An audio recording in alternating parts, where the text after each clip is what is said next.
Bonjour à toutes et bonjour à tous. Je vous retrouve avec grand plaisir avec la petite chouette pour vous présenter un jeu que j'adore. Donc je ne peux vous le présenter que maintenant en fait parce que ça faisait longtemps que je voulais le faire et puis les années passent tellement vite que voilà. Les mois, les jours, etc. Donc je suis ravie de vous le présenter. Donc pour certains d'entre vous, vous le connaissez certainement puisque c'est un jeu qui a eu beaucoup de succès et je comprends pourquoi. Il s'agit du petit oracle Easy Love de Marie-Laure Coutens. Voilà, donc, ça c'est pour les deux faces. Alors c'est un jeu que j'aime beaucoup qui est plutôt destiné aux tirages sentimentaux. Je le trouve très efficace. J'aime beaucoup le format, la qualité, je vais vous parler de tout ça et puis la manière dont il a été conçu graphiquement, visuellement, parce que je trouve qu'il est très parlant, mais pas que. Alors j'en profite pour vous présenter aussi le petit oracle, le petit mademoiselle, hein, le Normand oracle de du même auteur. Donc je vous en ai parlé dans un vlog déjà où je vous ai présenté mes petits oracles, mes petits Lenormand favoris. Donc il en fait partie. Vous pourrez le retrouver. Mais là, cette fois-ci, je vais vous parler du petit oracle Easy Love.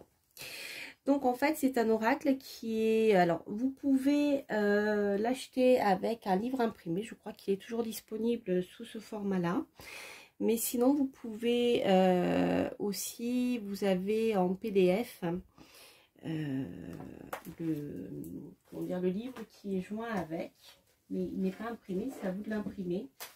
Alors moi, je l'ai fait de manière un peu à la sauvage à la maison, donc il est imprimé un peu dans tous les sens. Mais voilà, vous avez, une fois qu'il est imprimé, vous pouvez le mettre dans un porte-revue par exemple. Donc, moi, j'avais imprimé 4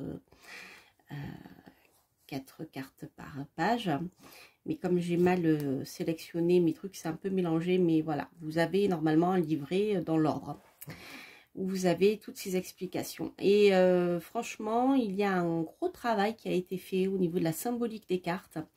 Et je le trouve très intéressant. Par exemple, là, vous voyez, j'ai l'olivier.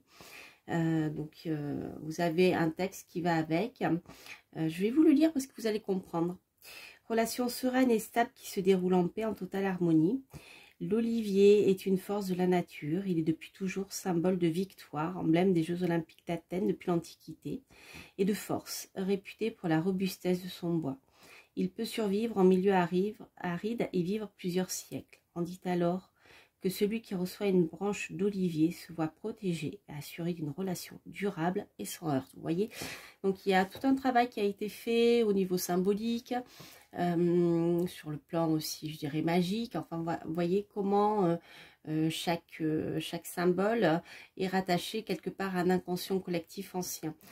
Donc vous voyez par exemple l'olivier est aussi le symbole de l'union, ses vertus sont nombreuses, alimentation, médecine, savonnerie, textile, et doivent rappeler que lorsque cette carte tombe dans un tirage, c'est un signe d'abondance divine. Voilà. Alors je dois rappeler aussi, puisque je vis dans un pays qui est plein d'oliviers, je dois rappeler qu'en fait, voilà, l'olivier, il ne perd pas ses feuilles. Hein. Donc on comprend mieux le symbole de l'olivier aussi. Vous voyez, donc c'est très bien fait. Moi j'apprends plein de choses, j'ai appris plein de choses sur les symboles. Vous voyez, vous avez l'arc-en-ciel, le trèfle aussi. Vous voyez par exemple l'arc-en-ciel, amour épanoui et joyeux. Au plan spirituel, on dit que l'arc-en-ciel était le lien entre Dieu et les hommes, comme un pont entre la terre et le ciel. Par cette symbolique, on dit qu'il permet la communication entre le monde de Dieu et celui des hommes. L'arc-en-ciel, souvent après l'orage, souvent après l'orage, il symbolique ainsi la réconciliation et l'apaisement des éléments, réunion du soleil et de la pluie. Ici, il annoncera la réconciliation entre deux êtres après une période de froid. Il symbolise également l'harmonie et la diversité. En effet, ces couleurs sont traductrices. Le vert symbolise la nature, le violet l'esprit, l'orange la fierté, le bleu l'harmonie, etc. comme une évocation à la tolérance. Vous voyez, il y a beaucoup, il y a une belle recherche derrière qui a été faite. Alors, au niveau des cartes, donc je sais qu'il y a eu plusieurs, comment dire, plusieurs versions. Moi, celui que j'ai, je crois qu'il existe, il est disponible sous ce format-là maintenant.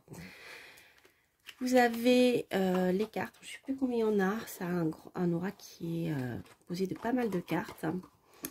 Mais vous avez une partie de cet oracle qui est composée de runes, donc vous pouvez les utiliser de manière séparée.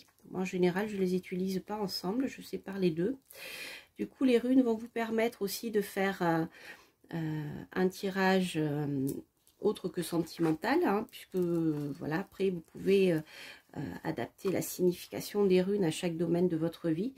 Et je trouve ça intéressant. Moi, j'adore les runes et petit à petit, j'apprends à travailler avec. Et voilà, vous pouvez le faire avec cet oracle, c'est génial. Voilà. Alors, c'est un oracle qui est de format carré, donc comme le petit mademoiselle que je vous ai présenté. Il est de très très bonne qualité puisqu'en effet, Marie-Laure travaille avec le même imprimeur que moi, en France d'ailleurs, qui est, voilà, vous avez des cartes de très très bonne qualité. Et il est format un peu comme le 77, je crois, au niveau, je ne l'ai pas sous la main, mais je crois que c'est le même format en fait. Voilà, et j'adore ce format-là parce qu'il est petit, on peut faire des grands tableaux. Et c'est un format que je trouve sympa, il est facile à mélanger et j'aime beaucoup. Donc voilà pour le général. Alors ici, pour la partie runes, vous voyez, vous avez ce genre de choses. Donc si vous souhaitez apprendre les runes, je trouve qu'il est très bien parce que vous avez des mots-clés. Vous avez la rune, son nom, et vous avez des mots-clés qui vont avec. Ça vous permet d'apprendre plus facilement certaines choses en fait. Vous voyez, vous avez Manaz, Sowilo. Alors moi je le connais, enfin il y a des différentes prononciations, mais voilà, on retrouve la même symbolique ici. Donc par exemple, Manaz, vous avez la famille, la société, l'homme parfait, c'est l'homme accompli. Voilà. La vie, l'illumination, guide succès pour Sowilo. Vous avez Agalas, pardon. Destruction, obstacle, mystère. Tiwaz, qui est ici. C'est une rune hautement protectrice d'ailleurs. Conquête, justice, courage, élévation. Voilà, donc là vous avez toutes vos runes. Donc vous verrez si vous voulez voir comment je l'utilise. Alors pour le moment je ne l'ai pas utilisé tout seul. Comme je ne le maîtrise pas encore très très bien, je l'apprivoise petit à petit. Il me parle énormément, mais comment dire, vous allez voir que la symbolique des cartes en fait est tellement riche que je trouve vraiment intéressant de prendre le temps de l'apprivoiser avec le livre. Mais ceci dit, vous pouvez tout à fait faire des tirages aussi à l'intuition lorsque vous voyez les images. Donc vous allez voir tout ça. Et enfin, il est vraiment génial. Donc vous verrez, je l'utilise dans mes guidances. J'utilise beaucoup les runes. Et voilà, encore je ne me suis pas lancée pour cette partie-là. Je l'utilise beaucoup pour moi. Mais voilà, pas encore sur YouTube. Mais ça viendra le temps que voilà, je l'ai bien en main. Alors, donc en fait, ce que je trouve génial dans ce jeu, c'est qu'il y a un code couleur qui fait que lorsque vous avez des cartes qui vont vous se rapprocher plus, je dirais, de l'amitié, des choses comme ça, vous allez avoir des cartes oranges. Les cartes bleues sont des cartes plutôt neutres, hein, je crois me souvenir. Ensuite, les cartes rouges, c'est les cartes de difficulté, de blocage. Vous voyez que c'est pas très simple. Hein, c'est des cartes qui sont négatives. Hein, voilà, c'est pas les cartes qui facilitent la réussite d'un projet, on dira. Donc celles-ci sont plutôt neutres. Là, on est plus sur le domaine amical. Et alors celles-ci, j'adore. C'est les cartes, mes préférées forcément. C'est les cartes, les cartes violettes, c'est ma couleur préférée aussi. Qui sont les cartes de réussite. Et ensuite, vous avez les cartes des personnages. Donc, il y a plusieurs personnages. Je trouve ça très intéressant. Notamment, vous voyez, les cartes jaunes. Donc, vous avez ici femme seule avec enfant. Alors, ça permet, je trouve, de bien... Quand elles sortent dans le jeu, il n'y en a pas beaucoup. Hein, mais quand elles sortent, par exemple, vous avez En général, je trouve que ça fonctionne très bien avec la situation. Pour moi, en tout cas, elle me parle beaucoup. J'ai de bons résultats avec ces cartes. Je trouve qu'elles sont très évocatrices et proches de la réalité, en fait, de ce qui se passe. Donc, quand vous avez un personnage comme ça qui sort dans le jeu, en général, c'est qu'il est très important dans votre situation. Et je trouve que c'est intéressant. Vous avez homme seul avec enfant. Enfin, vous avez plusieurs cartes, je regarde. Hein. Vous avez la consultante, le consultant. Vous avez le rival. Vous voyez, consultante, le rival. Je les cherche. Vous avez homme seul avec enfant.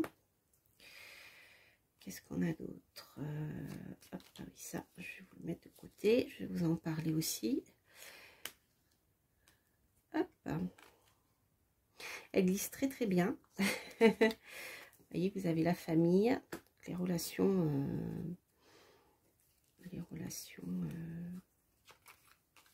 humaines, on va dire. Hein. Les cartes des relations humaines, je les appellerai comme ça.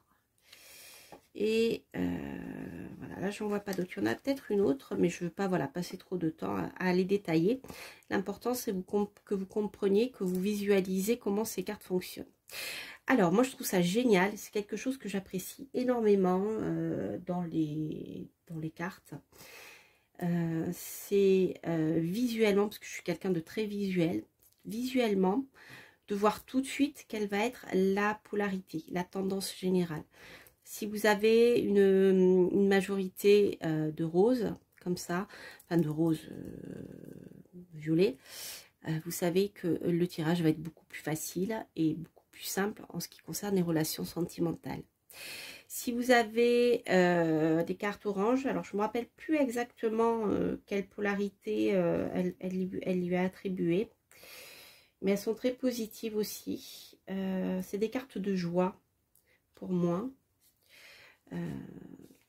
Là, vous voyez, par exemple, vous avez ici un couple qui danse, vous voyez, c'est la fête.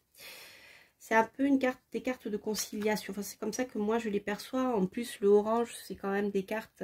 c'est une couleur qui est... c'est une couleur qu'on utilise beaucoup dans les visuels quand on parle de nourriture. Hein.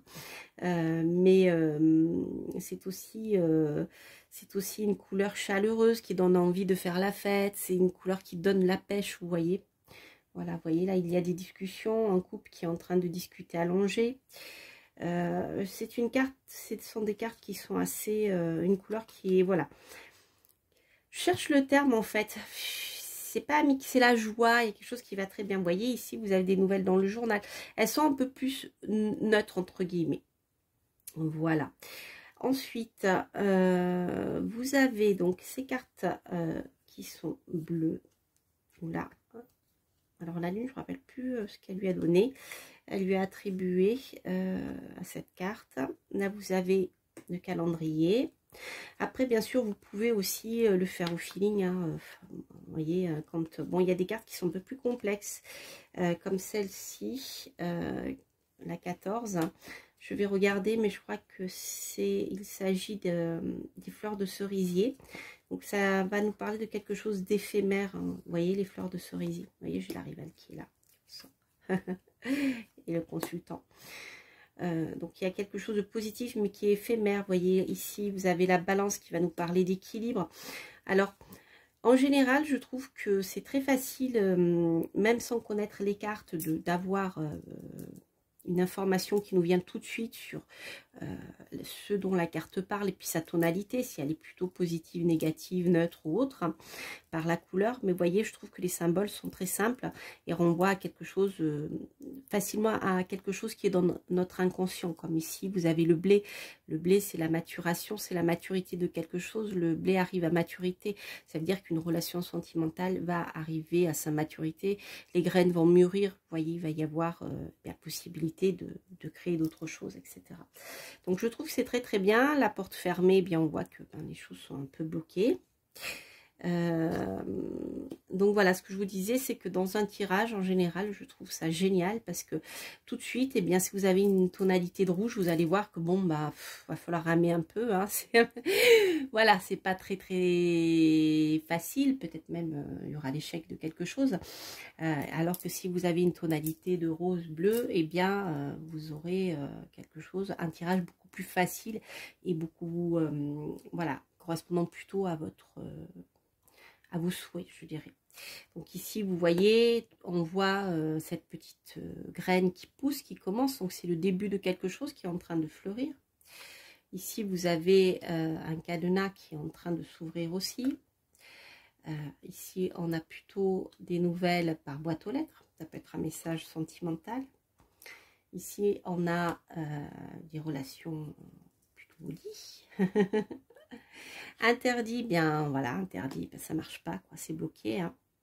Là, vous avez la rose qui est fanée, c'est la fin de quelque chose. Ici, on a, alors, je sais plus, voilà, vous voyez, des cartes qui sont, qui demandent à rentrer un peu plus dedans en profondeur. Alors, on peut y voir, bien sûr, la voyance, hein, écouter son intuition, mais il y a d'autres choses certainement derrière. Ici, vous avez la carte de l'amitié, d'accord? On n'a pas un baiser, ici, on a l'amitié. Alors, sur le plan sentimental, très positif, vous voyez, on a le feu d'artifice. Bon, voilà, c'est une relation qui est chaleureuse, qui explose de mille feux. Quand vous avez ce genre de carte dans votre tirage, tout de suite, eh ben, vous ressentez quelque chose de festif et de... qui fait des étincelles, vous voyez, voilà. Donc, on a les communications ici par téléphone, la clé, donc la réussite, hein, la solution. Les dés, alors les dés ici, elles sortent de manière négative. Après, vous avez eh bien, la souris. Voilà, vous avez d'autres cartes aussi comme ça. Alors celle-ci, je ne me rappelle plus sa signification.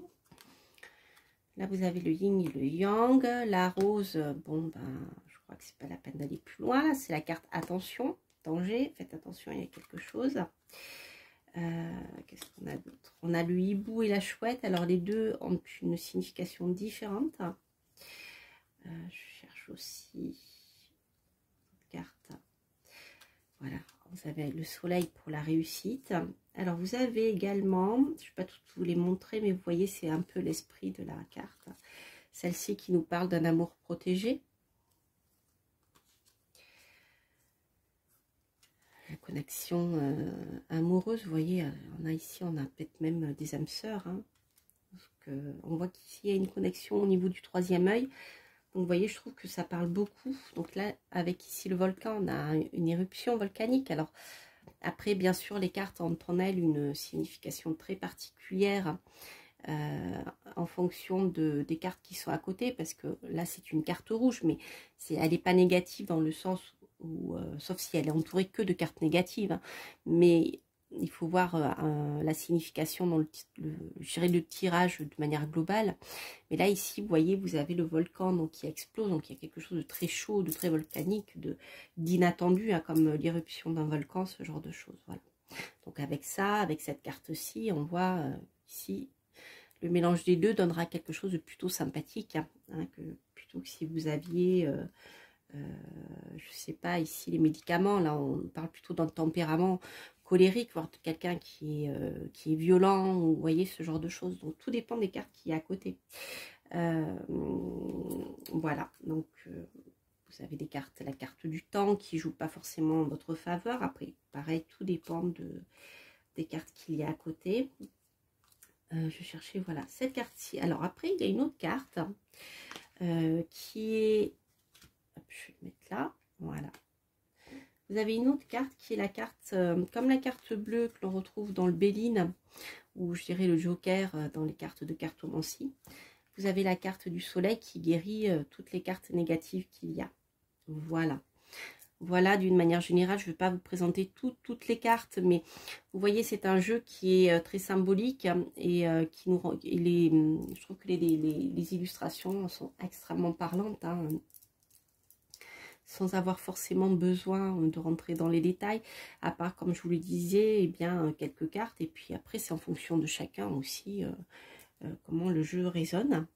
Voilà, donc je voulais vraiment vous présenter ce jeu que moi je trouve vraiment super et que j'utilise beaucoup, comme je vous l'ai dit, pour moi, pour petit à petit l'apprivoiser.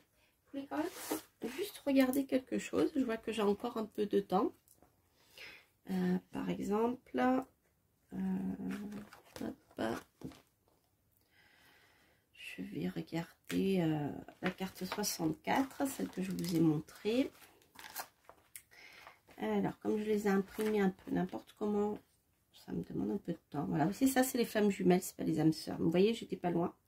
Cette carte, donc, qui sort rarement, symbolise les flammes jumelles, la personne que vous êtes sur le point de rencontrer, votre âme sœur. Alors, il y a une approche différente des deux, mais vous voyez, l'idée est là. Hein, c'est qu'il y a quelque chose, il y a un lien qui est fort avec cette personne en tout cas. Hein, il y a quelque chose de très connecté sur le plan spirituel. C'est une relation qui est au-delà d'une relation, je dirais, très terre à terre. Ici, on est dans un contact qui est sur d'autres plans beaucoup plus subtils. Voilà. L'âme des flammes jumelles, etc. Elle explique tout ça, etc. etc. Ce que je voulais vous dire d'autre, voyez par exemple ce qui est dit sur la carte 30. Donc comme les cartes sont numérotées, elles sont faciles à trouver quand on les a imprimées dans le bon sens, pas comme moi. Voilà, on vous invite ici à rééquilibrer pour favoriser la stabilité. Donc on nous parle de, elle nous explique en philosophie chinoise ce principe. Et ensuite, qu'est-ce que je pourrais regarder d'autre? Donc la carte 41 qui va nous parler, eh bien, ça peut être de, voilà, c'est les cachets, hein, vous reconnaissez. Ici, ça nous parle de relations malsaines, d'accord? C'est une autre symbolique. Les cachets vont indiquer une défaillance psychique, ce que je vous disais tout à l'heure. Si vous avez ici, par exemple, le volcan avec les cachets, eh bien, on a un tempérament volcanique maladif. Vous voyez, voilà. C'est un peu comme le petit le normand. Hein, comment dire, les cartes prennent de la signification petit à petit en fonction de comment elles sont agencées, je dirais. Donc là, par exemple, la carte 40, le sablier, votre temps risque d'être écoulé si vous ne vous souciez pas davantage de la situation. C'est pour ça qu'elle sort en rouge. Ce sont des cartes qui vous disent, comme sur les panneaux d'interdiction, attention, il faut prêter attention au temps. Vous voyez, ce genre de choses. Attends, alors attention, ça c'est fait. Faites attention, on peut être trop volcanique aussi, ça peut être ça. Le sablier symbolise la chute du temps qui passe et avec son écoulement, inexorablement aboutit à la fin du cycle du consultant. Donc après, il y a d'autres choses derrière. Alors, on avait aussi dans les cartes négatives tout à l'heure, donc là, c'est prêter attention à une situation, on connaît le panneau. Vous voyez, par exemple, les dés, la carte 39, donc certaines rencontres sont de l'ordre du jeu et de l'amusement. Donc oui, on est dans le côté légèreté du jeu. Personne, ça peut nous parler aussi d'une personne qui aime prendre des risques, situation à double tranchant, soyez attentif aux signes. Les dés peuvent aussi indiquer, dans le cas présent, que votre chance est mise en péril. Le hasard ne jouera pas en votre faveur. Donc, toujours pareil, en fonction des significations. Alors, donc ça a coupé. Il faudra que je fasse un montage. Voilà, c'était pour vous présenter ce magnifique jeu. Donc, qui s'appelle le petit oracle Easy Love, que vous trouverez sur Etsy dans la boutique des oracles et des fées. Voilà, donc si vous voulez voir quelques tirages avec les runes, je l'utilise beaucoup dans mes guidances qui sont diffusées les dimanches. Donc vous retrouverez de temps en temps cet oracle, notamment avec les runes. Mais voilà, petit à petit, je l'inclurai dans mes guidances parce que je le trouve vraiment très très parlant et je suis super contente. En tout cas de l'avoir acheté, puis de pouvoir vous le présenter, d'avoir trouvé le temps de le faire. Voilà, je vous embrasse, j'espère que cette review vous aura plu. N'hésitez pas à liker, à vous abonner si vous passez par là, à partager bien sûr, et puis je vous souhaite plein de belles choses, et je vous dis à très très bientôt pour de prochaines aventures.